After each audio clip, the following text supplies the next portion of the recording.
And first of all, representing Doshisha University, I'd like to stress that Doshisha University is very happy to co-organize this symposium. And I think this symposium holds great significance, and it's very cutting edge. And then the more international awareness of this issue should be stressed. And I'd like to also express my deepest gratitude for Hague Center for Law and Arbitration, and particularly I'd like to thank you for Mr. Moassi, and who made so much effort to make this symposium come true. And today I'd like to talk about the two issues. And I'm not a legal expert, I'm a political scientist. So my first part of my presentation is about political, social, economic impact of sanctions on Iran society, where I conducted a lot of research in the past 15 years. And secondly, I'd like to stress the fact that the so-called sanction regime has been much political in nature.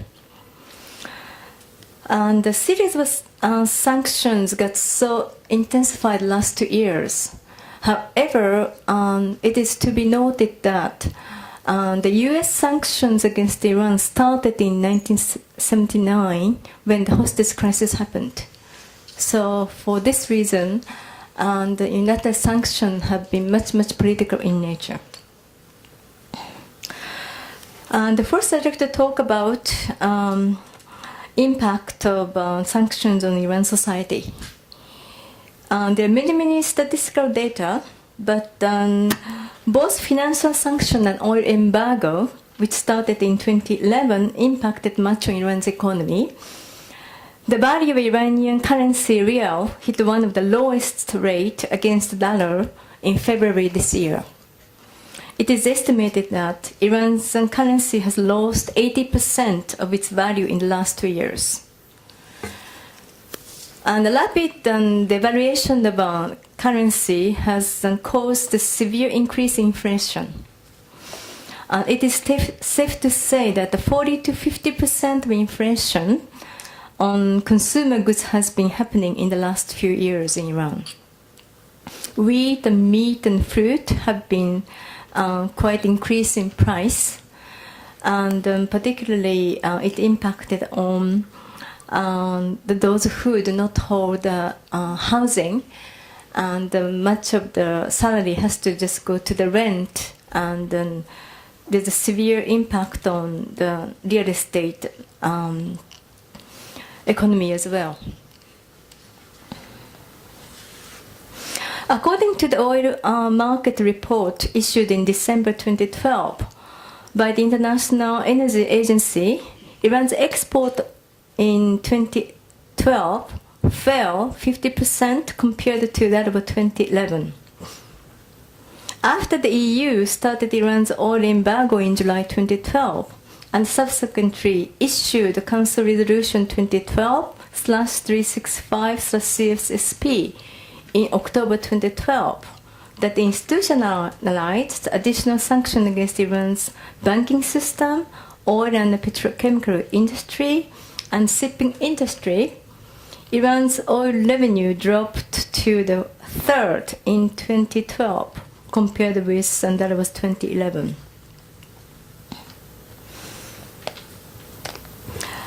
Thus, there are so many people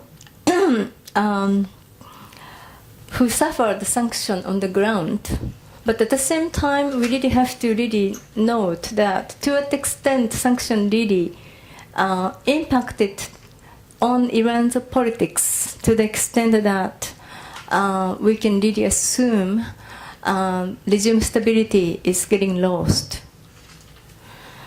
And there's much literature regarding relationship Iran's nuclear negotiations and strengthened sanctions. But if you review the literature, we can really tell that nuclear negotiation always fell into the vicious circle. And even military option has been also presented as threat to Iran in order to maximize pressure against Iran. One of the most comprehensive reports published by Center for Strategic International Studies in April 19, 2013, which was published right after the second Almaty nuclear talk. This suggests that following the options as one of the key near-term choices of the United States is as follows. Quote, avoid aggressive interference in the form of regime change, but support strategic communication from Iranian exile and encourage internal movements toward moderation and democracy. Focus on regime modification when dealing with the nuclear issue and the threat in the Gulf, and leave regime change to Iranians.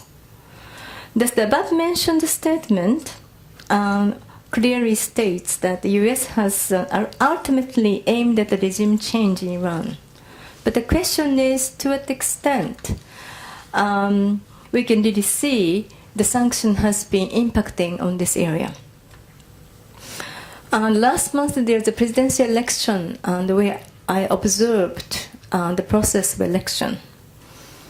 And then people voted for Hassan Rouhani with the expectation that he could negotiate better with P5+1 than other candidates. One of the most significant agenda from the voters' viewpoint was clearly economic recovery, which people consider depend on the future nuclear negotiations. But on the other hand, there's no denying that the fact that the missile work of the regime and the severe sanctions imposed in Iran and which affected people's life, but this does not impact the stability of the regime. Within this context, one needs to address the question of the validity of unilateral sanctions. And I'm not, as I mentioned in my introduction, I'm not a legal expert and a political scientist. However, I'd like to dare to state two aspects about the legality of the sanctions. First is about the legality of the UN Security Council resolutions. There's 6 resolutions since 2006.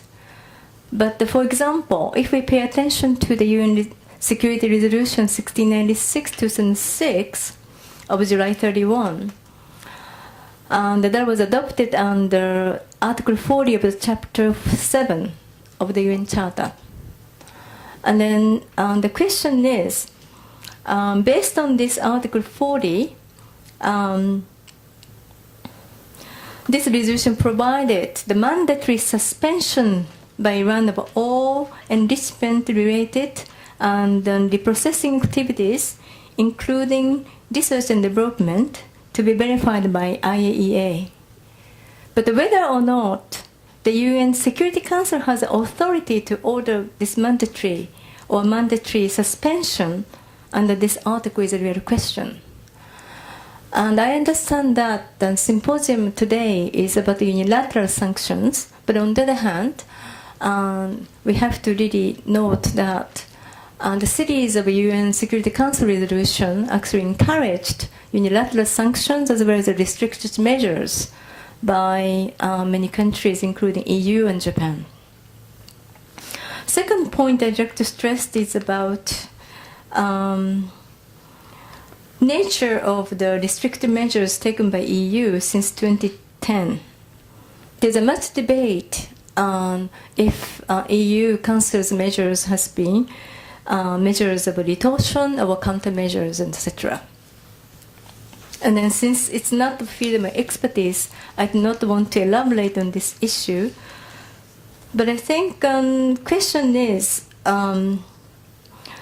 when we talk about the legality of the EU measures from the perspective of substantial conditions, we really have to clarify that whether really committed internationally wrongful act or not.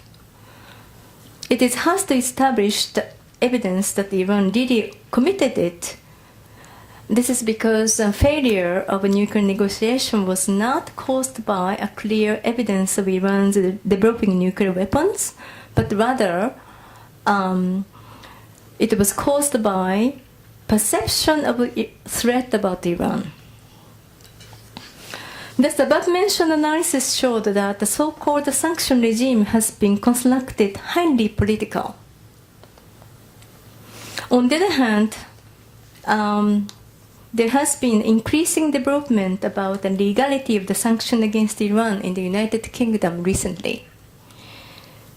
The Supreme Court of the UK ordered the Treasury to lift sanctions against one of the biggest banks, Bank Mellat, by dismissing the intelligence involved not relevant.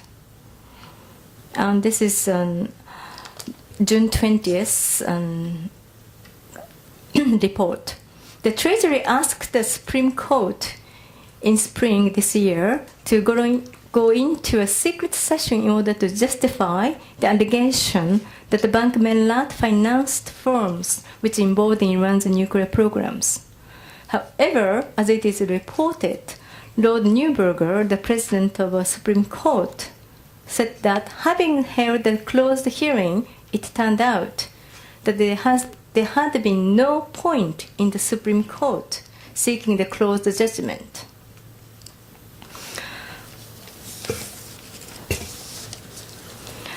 And what should be noted here is the fact that the context of the UK's ruling this time was much to do with UK's anti-terrorism, which was used to justify a questionable allegation by the government through the closed session.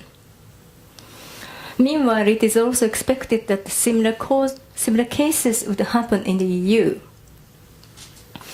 In conclusion, I'd like to make two suggestions. First, the legal validity of sanctions should be more clarified by legal experts in order to raise more awareness of the problematic of unilateral sanctions. And I'm hoping that I can hear a lot of experts' viewpoint about this in the symposium. And also, more precisely, the validity of sanctions should be analyzed from a perspective of international trade as well. Second, I'd like to stress the significance of the second-track diplomacy that should be recognized in the international community to promote more dialogue between the West and Iran toward more building confidence between the parties. Thank you very much.